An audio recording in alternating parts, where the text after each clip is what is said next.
say something about the origin of the word grammar? We missed that.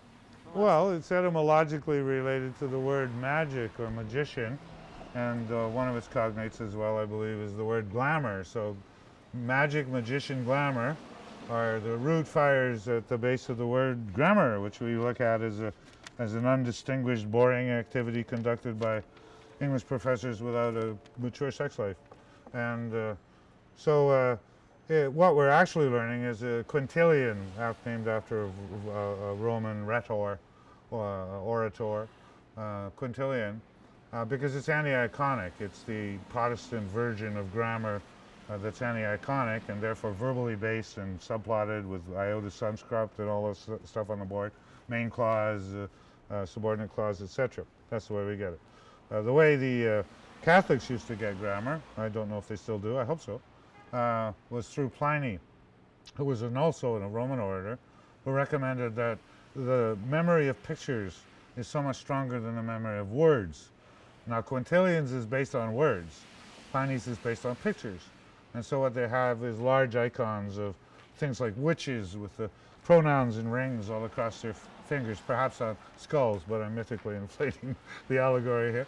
But you get the idea that one was a picture grammar and the other was a kind of auditorially based word grammar. And it goes back to memory systems throughout Europe, how to make somebody remember a message, remember something much more crucial in a time when you didn't have printing presses and things like that around. You had to get the message into the head. Especially if you were the Vatican, it was of crucial importance to get your thought police into everybody's head so they were doing the right thing according to you. And even further back, going all the way back to, see if I can remember this, Metrodorus of Skepsis, and there's another poet, it'll come to me. I've got many holes, black holes in my solar system. But they recommended this system of rhetorical memory whereby you didn't remember words, you remembered pictures. So, for example, if you were going to give a speech in the forum, and it was a speech that you wanted to remember easily, you didn't remember the words to it, as Quintilian would have. You remembered them as Pliny would have. Chaos of Skepsis comes to mind. I'm getting close. Simonides of Chaos, there, I should get a prize. Anyways, they recommended that you walk through a small town, for example, the size of Perth, if it was a medium speech, and you walk past the stores in succession, and you knew the order of the stores because it was your hometown. But you peopled them with kind of surrealistic, dramatic images of babies with swords through their belly and stuff like that, sitting on the first store. Now, if you had 4 or 5 points to make, you would people those stairs successively with other mnemonic icons and images and symbols and that tweaked you to what your subject matter was. And people were known to do this to the extent that they would walk and take tours of the entire village while they were reciting a speech in the market of the forum, for example, that so much depended upon, like the wheelbarrow and the rain beside the white chickens, one would have to assume anyways. And this tradition is carried out through English literary and linguistic history throughout Europe with this divisive bifurcation of a Protestant way of seeing things literally, letterally, if you like, and more the Catholic propensity to picture things like stained glass windows and witches with pronouns on their skull ring fingers. So it comes down to that, and you have these two confluent streams of influence in the picture music of Western European art for thousands of years, running subliminally, underground rivers running subliminally most of the time.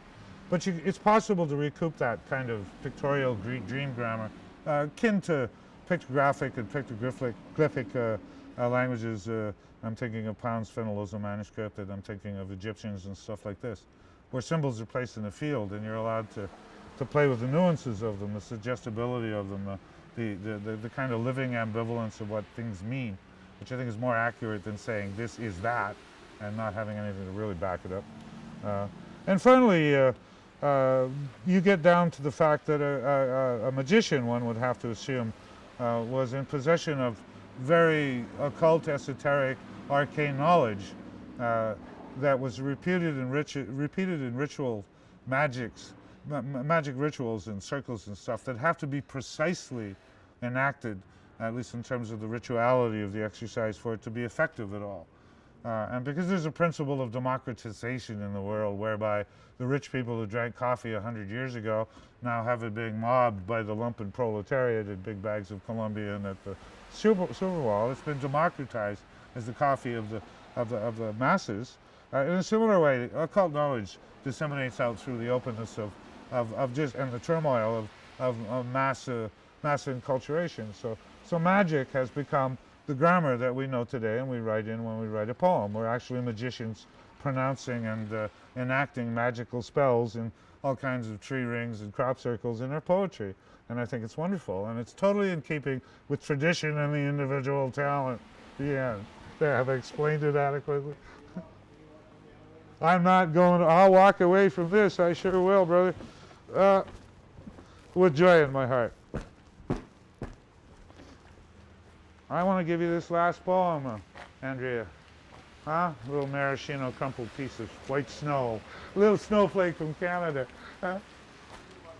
For a sunbeam from California.